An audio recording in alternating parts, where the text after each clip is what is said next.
Yes, my name is Mark Sundal. I'm a professor at law at Cleveland Marshall College of Law, and my question for you, Dr. Romer, is why don't we regulate the ratings agencies? Because as you know, one of the big problems was that these mortgage-backed securities, which were poisonous and worthless, were given AAA or investment-grade ratings by Moody's and Standard & Poor, and were traded around the world, polluting the world. And I commend you for wanting to improve the regulation of consumer lending, but the next financial product developed by the geniuses on Wall Street will be of an entirely different nature. And when the ratings agencies give them a AAA rating, we're going to see the same problem. Thank you. So, it's definitely an issue, as the applause in the room suggests, and something. Again, it's something I think in similar to our discussion of the GSEs. I think we've bitten off a piece of this to deal with, but certainly the credit rating agencies are an issue. I know that the SEC, part of what they're doing is a process to figure out how could they, through more disclosure and better regulations, help that process work. So I think that's going to be something that we'll need to be watching as we go forward. I think one of the things, for now, the more we can do with disclosure, with, conflict of interest kind of regulations, and also to just make sure that anything that the credit rating, limiting the role of credit rating agencies in any of our regulatory framework, I think is going to be important. But it's certainly going to be an issue going forward and something that we need to be looking at. Dr. Romer, in the lead up to the housing bust, anybody who was in any way active in the area saw that train wreck coming, but all the financial incentives, whether it was to the sleazy mortgage broker working the east side of Cleveland, to the big investment bankers who were packaging these collateralized debt obligations, were pushing everything they could do to make the deal because that's where they were making their fees. So all the incentives were to make these lousy deals. Is there anything in the present reform package that is designed to hold the vice president of investments of Citigroup or whoever it may be responsible for the success of their ventures? All right. Well, I think the key thing, right, if you think about, what's so horrible about a bailout is precisely, because you're bailing out shareholders on a firm that, either took excessive risks or did something wrong or just was unbelievably unlucky. And worst of all, right, you leave the management in place. And exactly what the kind of rules that we're talking about, the first thing that is going to happen if a firm gets into trouble in our resolution regime, the management is fired, so that holds them pretty well accountable, and shareholders are wiped out, right? Those are the two things that, the two fundamental things that happen. And, in a market system, what that's supposed to do is give them better incentives, right? Because if you know your job's on the line and you know your money's on the line, that's going to be an important part of this. So I think that is, that's kind of one of the main things that it does.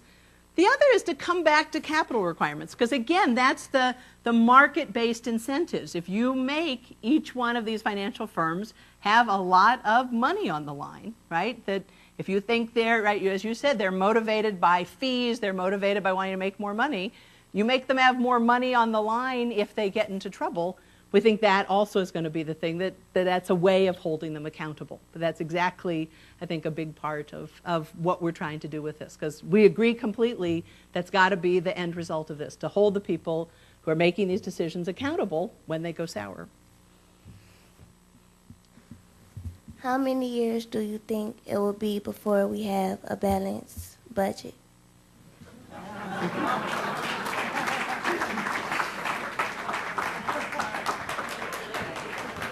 From the mouth of someone who's going to be around long enough to be very worried about that.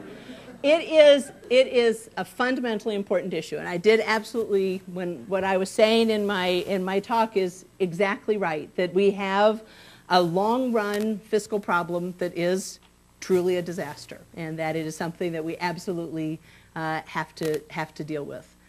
One thing I wanted to say, and I actually have been, I think the Health Reform Act that we passed a few months ago, or gosh, probably just a month ago, right? I think one of the main things, the reason that was so hard to pass is that we weren't just doing the fun stuff, right? Everyone agrees that, it's terrible that we have a large number of people that don't have insurance. And so, the part of this legislation that arouses the passions is expanding coverage, making sure people aren't denied coverage, making sure people don't have their health insurance canceled when they find they get sick. But the hard part of this bill was making sure that we paid for it and that we put into place changes that will slow the growth rate of costs. Because if you want to talk about the long-run budget deficit, the number one thing that is making this a problem is rising health care costs. And so I think every one of us should have an incredible incentive to make sure that the reform legislation works, because it was very much designed to slow the growth rate of costs. My agency did a lot of the estimation, and we think it genuinely will. And we think that's going to be a big part of getting what you want, which is eventually balancing the government budget. But that's probably not going to be enough. And so that's part of why the president did two things. One is he worked with Congress to pass statutory pay-go. That basically means from this point forward, anything we do has to be paid for. If that had been in place for the last 8 years, we wouldn't be in nearly the mess that we are now, because a lot of things that we did were not paid for. And then the other thing that he did was to set up a fiscal commission. And I know there's often a lot of skepticism about a commission, and it's, let's just talk about how to deal with this. But if you think of how big this problem is, the only way we're going to make any progress on this is if Republicans and Democrats get together and they just agree, I'm sorry, we're just going to have to do the hard things. We're going to have to find more revenues. We're going to have to cut things. We just have to actually, for the next generation, we got to just make the tough calls. And that's what the process is that's starting. And I'm feeling pretty good that they're actually going to do what needs to be done. And I know that the president is unbelievably behind it. So we're going to have to wait and see. But that is, I think, our best hope for getting you a better future. Dr. Romer, could you give us some insight on how the events that are happening in Greece and in the European Union are going to affect our economy, and what you're planning or the government's planning to do, if anything, to help? I think that's a very important question. I think the first thing to say is it's wonderful what progress is being made on Greece. So the agreements that are being forged between the European Union, the IMF, I think to contain this problem and to help Greece get its budget deficit under control and deal with this emerging crisis. Because what your question gets to is, it is unbelievably important for us. We know that, I told you earlier, part of how this recession got as bad as it did, we're sitting there in November, and there really were, before the president took office, there really were discussions of, well, maybe the recession will just be in the United States, and if the rest of the world continues growing, well, they'll help to hold us up. And what we discovered was, nope, they were coming right down with us, if not harder. And what we saw, that was a big part of why we fell so much. So very much our recovery now is partially being fueled by our exports and the fact that some of the countries in Asia are coming back much more strongly. And it's in all of our interest that Europe comes back more strongly, because a very weak European economy, they're an important trading partner, and it's going to be another one of those headwinds that we face. So we have an incredible interest here. We're watching it very closely, but I think the important thing is we are feeling pretty optimistic that they are going to deal with this, but it's obviously something that we're very concerned about. So.